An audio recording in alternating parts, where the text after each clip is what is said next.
That's my family up there. My Yeah. father at the top, my mother and I at the switchboard, and my twin and I when we were small. I loved it, and I still miss it.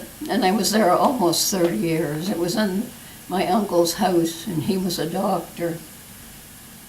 And it was really a lovely lifestyle, and a very different lifestyle than today. I went to write my entrance exam, and I think it was the first time that I had ever been to Port Hope.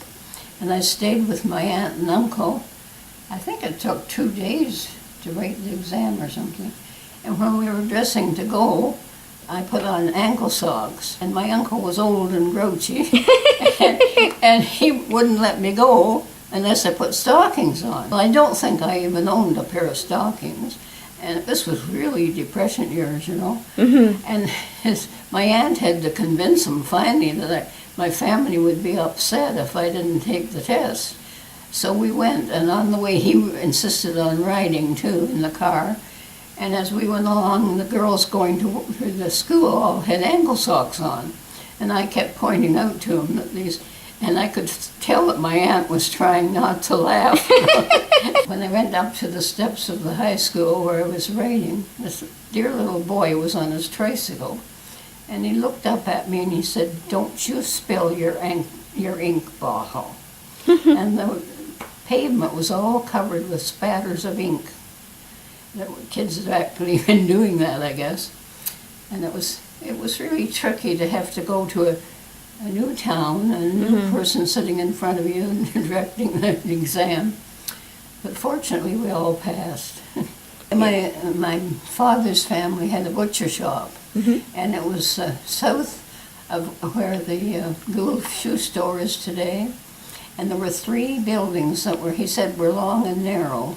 And I think their butcher shop was the one nearest the Ganaraska River, but the 3 buildings disappeared into it in one of the vicious floods that they had back then. Mm-hmm. So that was the end of their business, except he went around the country delivering meat later on, but the shop was gone. Just for not long, I had a job on the telephone when I was 16, and because our parents couldn't afford the train rate into town. I think it was $3 a month. My 2 older sisters got doing it, but by the time my twin and I were ready, they didn't have enough money to do that. So when I had the chance at the telephone, it was a real relief, I guess. And somewhere I think I have their old autograph albums. I know I have one anyway that they had at high school. There'd be a lot of names in there of people that are long gone. And they loved the conductor. And he used to write notes for them if they were late for class. And they really loved him. He was a really nice man. But there were quite a number of them. And used to make the telephone switchboard very busy too, because they had to have a certain number to work every day. And sometimes they'd lack 1 or 2, so they'd be phoning the other farms to see if by any chance they had extra people. So finally I decided told them, "Why don't you phone me and tell me when you have extras, and then the farmer can phone me and I can tell him where to go for it." So that worked pretty well. It was quite a different lifestyle altogether. But I had a lot of key people on the switchboard that I could phone for help. And they were wonderful. There was a man that owned the Elizabethville store. He knew all about the tobacco people. So it was a big help, because if somebody was looking for a certain farm or something, and I didn't know where it was, I'd phone him, and he didn't mind telling them, you know.